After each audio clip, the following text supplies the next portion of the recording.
We're going to talk about humility.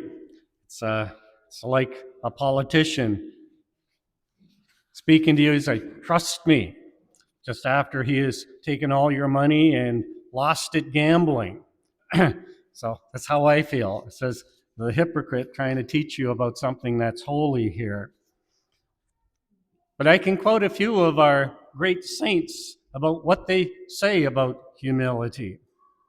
St. Augustine was asked, what are the three great virtues?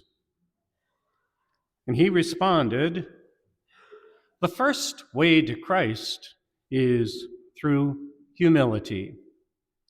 The second is through humility. And the third is through humility.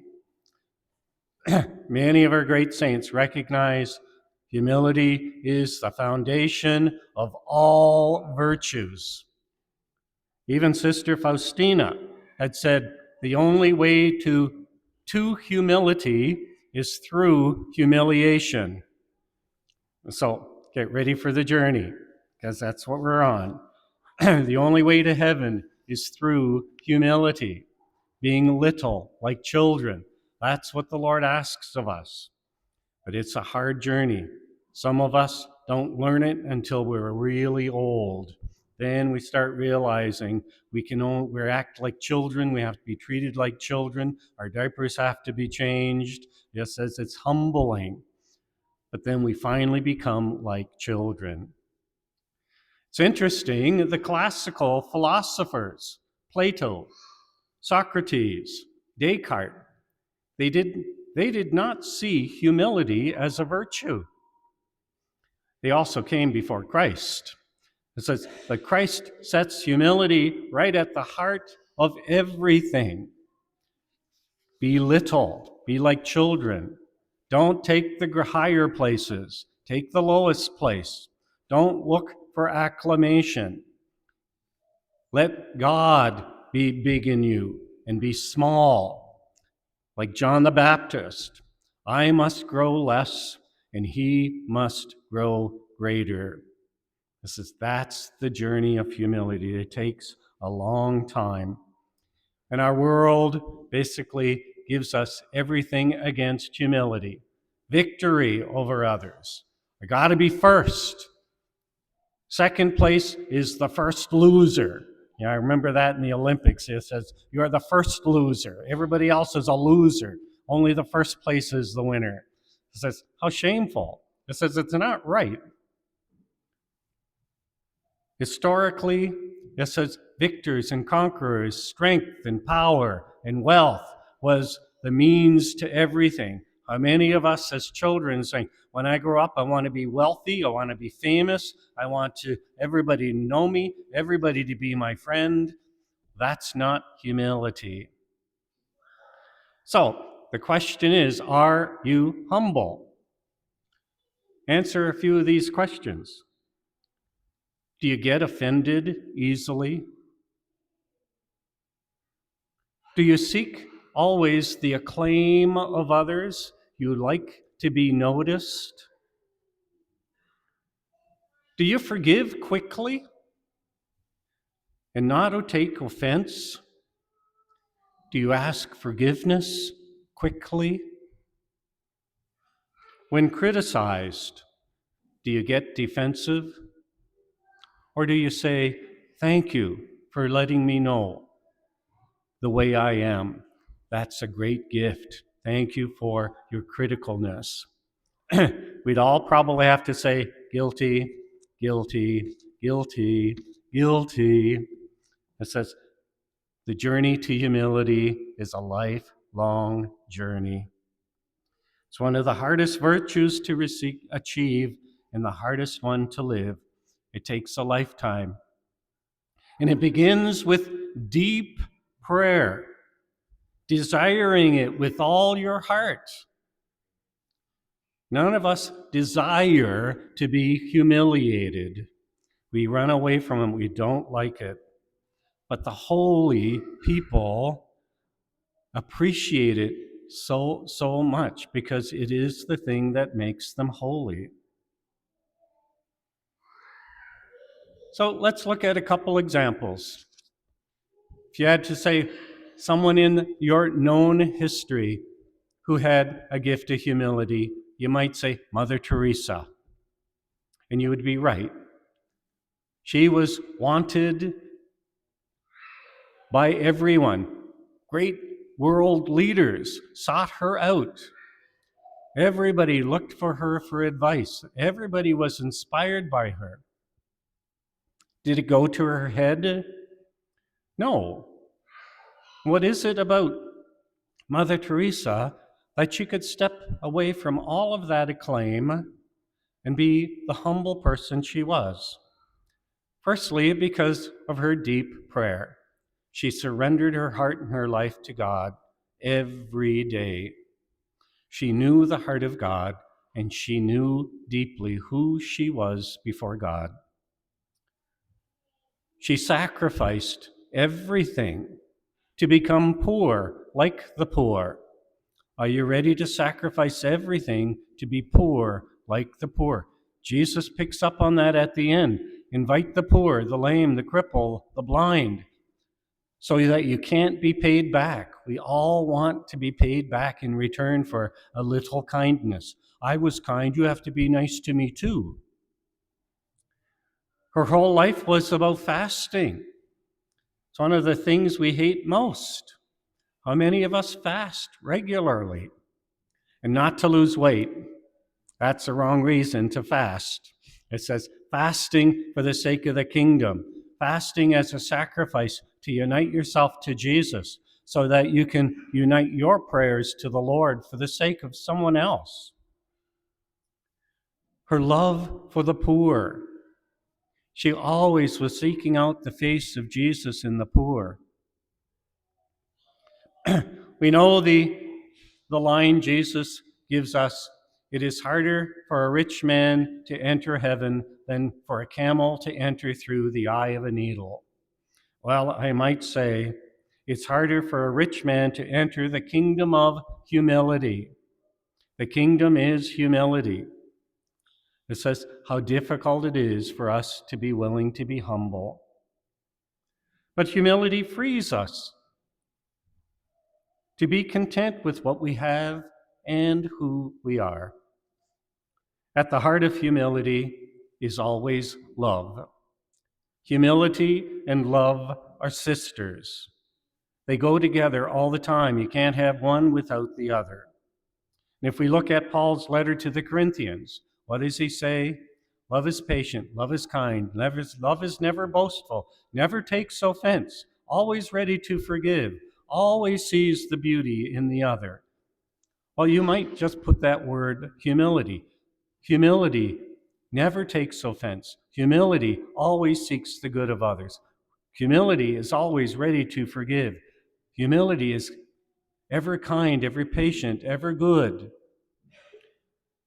You might just change the word love for humility and humility for love. It always has a focus on the other.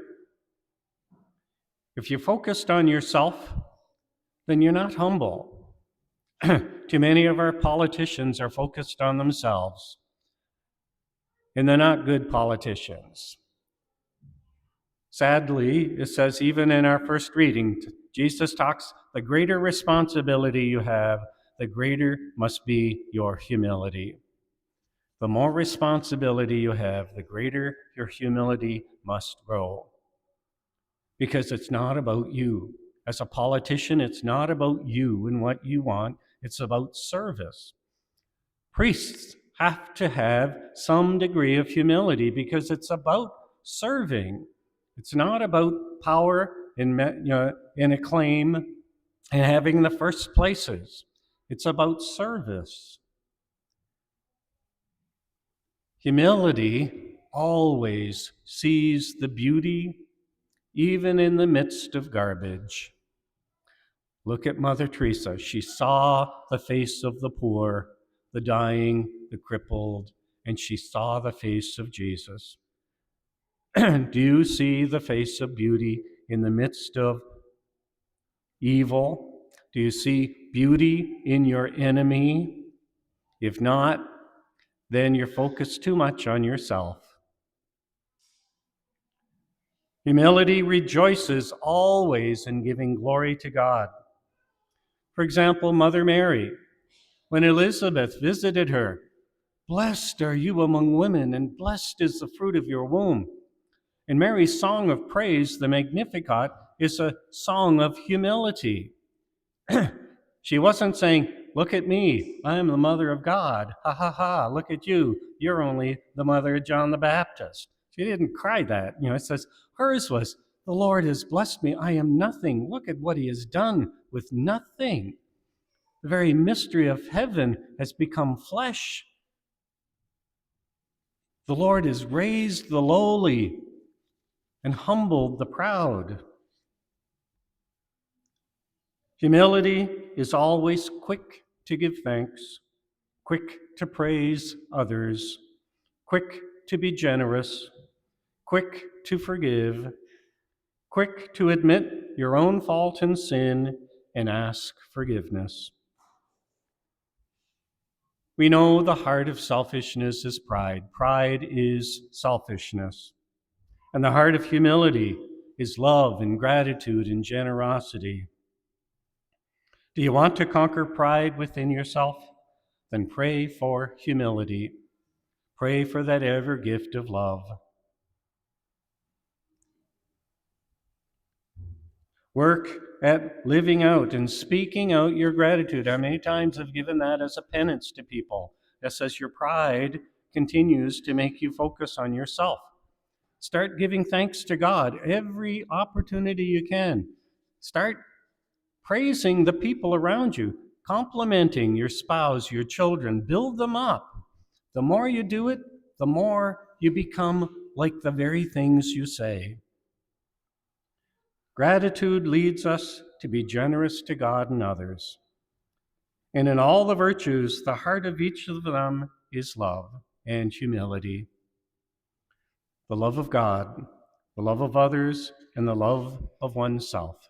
So I'm going to lead you through a litany of humility. Our first response to each of the invocations is, "Deliver me, Jesus. Deliver me, Jesus, from the desire of being esteemed. Deliver me, Jesus, from the desire of being loved. De- from the desire of being extolled. From the desire of being honored. From the desire of being praised. From the desire of being preferred to others. From the desire of being consulted. From the desire of being approved. From the fear of being humiliated. From the fear of being despised. From the fear of suffering rebukes. From the fear of being calumniated. From the fear of being forgotten. From the fear of being ridiculed. From the fear of being wronged. From the fear of being suspected. And our response to the last portion is, "Jesus, grant me the grace to desire it. Jesus, grant me the grace to desire it, that others may be esteemed more than I. Jesus, grant me the grace to desire it, that others may be loved more than I. Jesus, grant me the grace to desire it, that in the opinion of the world others may increase and I may decrease. Jesus, grant me the grace to desire it, that others may be chosen and I set aside. Jesus, grant me the grace to desire it, that others may be praised and I unnoticed. Jesus, grant me the grace to desire it, that others may be preferred to me in everything.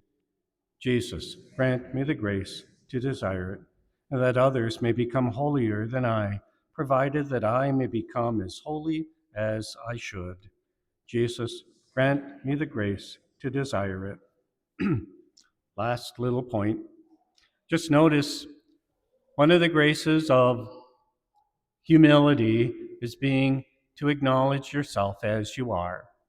If you have the grace to laugh at yourself when somebody kind of insults you, you can laugh and say, you know, you're right. That is the way I am.